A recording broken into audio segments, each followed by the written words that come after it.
Suspected of killing his daughter and disposing of her body, but neither he nor his wife have been charged with any crime. And though they must both fear what lies ahead, for now they remain free. I know I'm innocent. Gerry knows he's innocent. We know each other are innocent. Before we go any further, a warning. This story is not just about the disappearance of a little girl. It is about the haunting suspicion that followed her mother, an ordinary woman suddenly thrust into the glare of the world's judgment. The case of Madeleine McCann has been told countless times, but one question refuses to fade. Did Kate McCann, knowingly or not, hide the truth? On May 3, 2007, a 3-year-old girl vanished from her bed in a quiet seaside resort in Portugal. The scene seemed ripped from a nightmare, an open window, frantic cries of a mother, and a missing child whose face would soon appear on every front page across the globe. But as hours turned into weeks, suspicion shifted from the shadow of an unknown abductor to the family itself. Most disturbingly, to Kate, the mother whose calm demeanor and every gesture were dissected by the public like evidence in a trial. What followed was not only one of the most infamous child disappearance cases in history, but also a battle over perception. Was Kate McCann a grieving mother crushed by tragedy, or was she hiding something more sinister? Tonight, we revisit the case through the eyes of silent crimes, peeling back the layers of media frenzy, speculation, and forensic shadows. This is the story of how grief, suspicion, and society's cruel expectations collided, and how a mother's image became as controversial as the fate of her missing daughter. Madeleine Beth McCann was just 3 years old when her name became immortalized in headlines. She was born on May 12, 2003, in Leicester, England, the first child of Kate and Gerry McCann. Friends and neighbors described her as curious, energetic, and impossibly bright for her age. She had blonde hair that caught the light like spun gold, and a mischievous smile that could soften even the most guarded heart. But it was her eyes, large, expressive, one of them marked by a distinctive fleck in the iris, that made her unforgettable. That tiny detail would later become a global symbol on missing posters, a desperate sign for anyone who might have seen her. To her parents, Madeleine was more than their firstborn. She was the center of a young family's universe, a big sister to 2-year-old twins, Sean and Amelie. She loved storybooks and bedtime cuddles, carrying her pink stuffed toy, Cuddle Cat, everywhere she went. It was her comfort, her anchor, and soon it would become one of the most photographed objects in the world, clutched in her mother's hands as the search for Madeleine gripped international media. The McCanns were an accomplished couple, both doctors, who worked tirelessly while raising their 3 children. A family holiday to the Ocean Club Resort in Praia da Luz, Portugal, in the spring of 2007, was meant to be a chance to unwind, to bask in the sunshine of the Algarve coast, and to let their children play freely in a safe and quiet environment. For Madeleine, it was supposed to be nothing more than another adventure, another set of happy memories. But, in the cruelest twist imaginable, her life was cut short not by illness or accident, but by disappearance. One moment she was there, tucked safely into bed, and the next, she was gone. That sudden absence, that gaping silence where her laughter once was, became the symbol of a case that would forever haunt not only her family, but also the conscience of a watching world. Madeleine's name would never again be separated from mystery, speculation, and sorrow. Kate and Gerry McCann were not strangers to responsibility. Both were respected medical professionals, Kate, a general practitioner, and Gerry, a cardiologist. They had built what many would call an ideal life in England. Stable careers, a close circle of friends, and 3 young children who filled their days with noise and joy. To their community, they appeared warm, caring, deeply devoted parents. The McCanns valued their children above all, and their family vacations were meant to be sacred escapes from the pressures of work. That spring of 2007, the couple joined a group of friends, later known in the press as the Tapas 7, for a week-long holiday at the Ocean Club Resort in Praia da Luz, Portugal. The group developed a routine. Each evening, they dined at the resort's tapas restaurant, just 50 meters away from the apartments where their children slept. They agreed to check on the kids every 30 minutes, a decision that felt practical at the time, but would later become a point of merciless debate. On the night of May 3rd, Kate followed that very routine. Around 10 p.m., she returned to apartment 5A, expecting to find her 3 children sleeping soundly. But the scene waiting for her was every parent's nightmare. Madeleine's bed was empty. The window in the children's bedroom was wide open, its shutter raised. The twins, Sean and Amélie, remained untouched in their beds, but Madeleine was gone. Kate rushed to alert Gerry and their friends, shouting the words no parent ever wants to utter. "They've taken her!" Resort staff and local police were called, and within minutes, the search began. Witnesses remembered Kate running through the complex in desperation, crying her daughter's name into the night, clutching Cuddle Cat as if the toy might somehow anchor Madeleine back to her arms.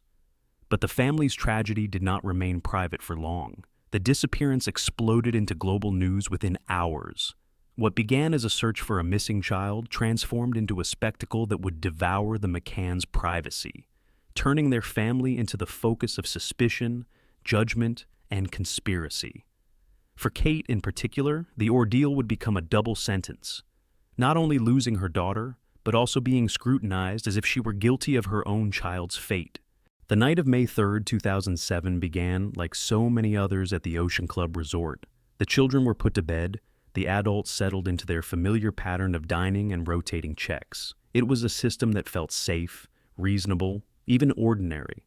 But just beneath the surface, the clock was ticking toward disaster.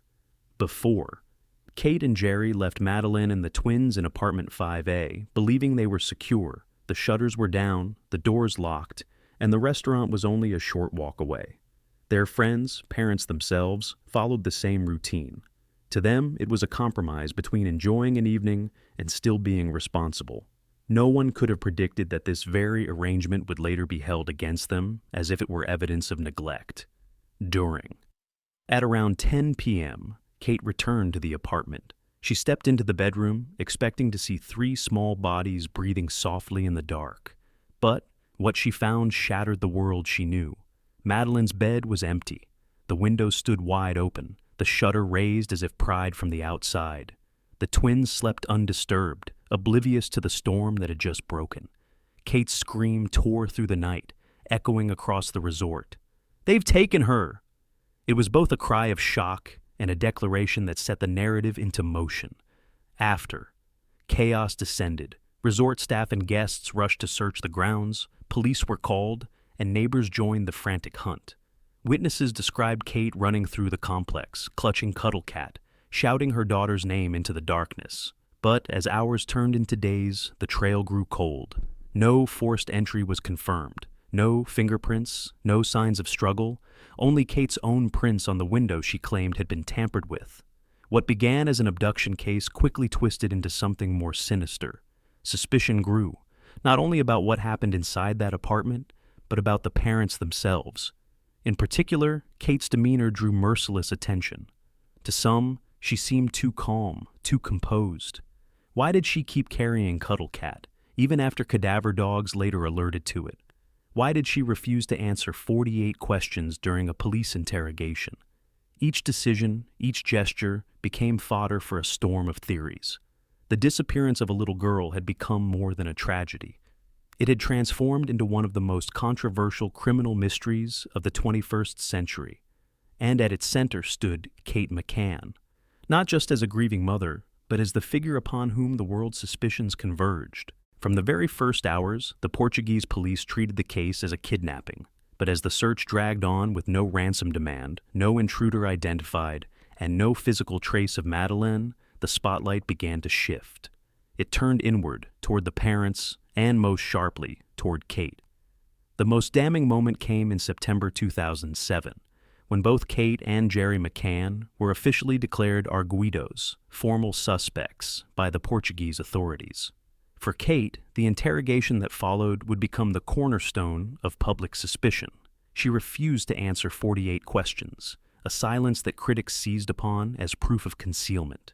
But her decision was not born of indifference. It was a calculated choice advised by her lawyer, meant to prevent self-incrimination in a foreign legal system where translation gaps and procedural traps could twist her words into weapons. Still, to the court of public opinion, silence screamed louder than denial. Adding fuel to the fire were the cadaver dogs brought from Britain.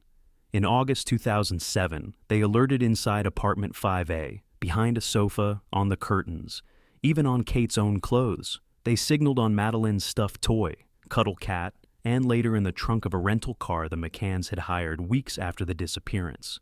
These alerts were reported breathlessly by tabloids as near-conclusive proof of death in the apartment. Yet, forensic testing told a murkier story.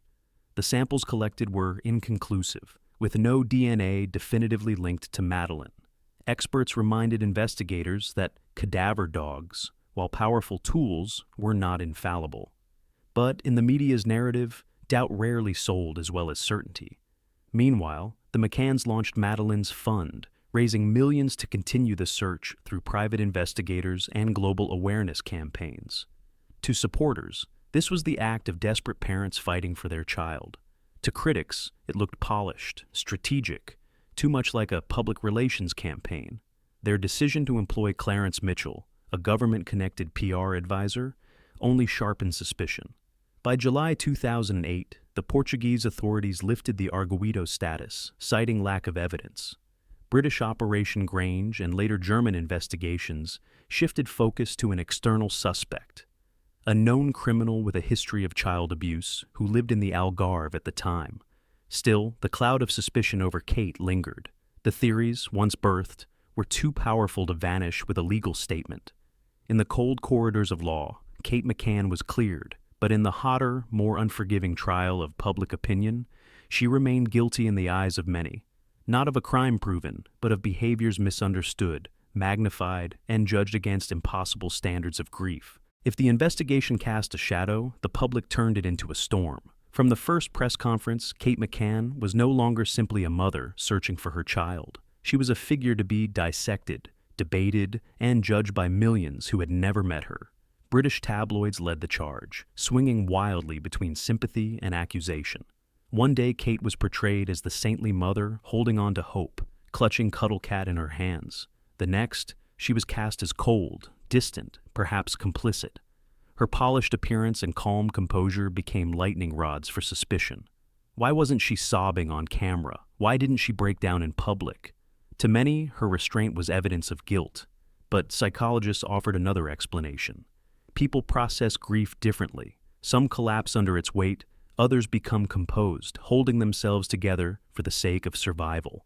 For Kate, a trained doctor and mother of twins who still needed her, composure may have been the only way to keep moving. Yet society clung to an invisible script. A real mother must weep openly, lose control, display her agony. Anything less, and suspicion seeped in. Online forums became echo chambers of speculation. Posts on Reddit, Facebook, and YouTube analyzed her interviews frame by frame. The way her eyes moved, the tone of her voice, the way she held that pink toy. Whole channels sprang up dedicated to asking whether Kate was guilty or simply too cold. In this new digital courtroom, grief was no longer private. It was content. Even legal victories against false accusations, including rulings against Gonzalo Amaral's book, The Truth of the Lie, did little to shift opinion. For many, the damage was done. Kate had stepped into a cultural trap. Cry too much and you're dramatic. Cry too little and you're hiding something. In that no-win landscape, she became the face not just of a tragedy, but of the impossible expectations society places on women. The disappearance of Madeleine McCann was a human nightmare, but for the public, it became theater. And at the center of that stage stood Kate, not just as a grieving mother, but as an unwilling actress in the cruelest performance of all. As the years have passed, Madeleine McCann's face has remained frozen in time, a 3-year-old girl with a bright smile and a distinctive mark in her eye. Her absence is a wound that has never healed, a mystery that has resisted every attempt at resolution. Yet, in the search for truth, another story emerged, the story of how her mother, Kate McCann, became a lightning rod for suspicion, criticism, and judgment in ways no grieving parent should ever endure. 3 theories dominated the narrative: that Kate and Gerry staged a cover-up of an accidental death, that Kate protected Gerry out of loyalty, or that she was somehow entangled in a conspiracy of power and trafficking. Each theory fed on fragments, cadaver dog alerts, inconsistencies in memory, the open window, her calm demeanor, But when held against the scrutiny of forensic science, legal proceedings, and psychological understanding, none of these theories withstood the weight of evidence. What remained was speculation, amplified by media headlines and online whispers. Perhaps the most haunting truth is not about what Kate did or didn't do, but about how the world demanded she perform her grief. She was measured not by facts, but by whether she fit the archetype of a devastated mother. And when she did not, she was punished with suspicion. The trial of public opinion was merciless, leaving scars that will never fully fade. Today, official investigations point elsewhere. In 2020, German police named a convicted criminal as their prime suspect, suggesting Madeleine may have been taken by an outsider. Still, the certainty her parents crave remains elusive, and Kate McCann continues to live under the weight of two battles, one for her missing daughter and one against the world's unrelenting doubt. As we close this chapter, we are left with a question larger than any theory. Do we, as a society, hunger for truth, or do we hunger for villains? In our rush to fill the silence with suspicion, did we lose sight of the child at the center of it all? Madeleine's story is not just a mystery, it is a reminder. Behind every headline, behind every theory, there is a family living a nightmare. And for Kate McCann, the true crime was not only her daughter's disappearance, but the way her grief was transformed into spectacle. Justice for Madeleine remains unfinished. Until the truth is found, her memory will live as both a beacon of hope and a haunting absence. And for us, the living, the lesson is clear. Let compassion guide us more than suspicion, because behind the mystery there is always a human heart breaking in silence.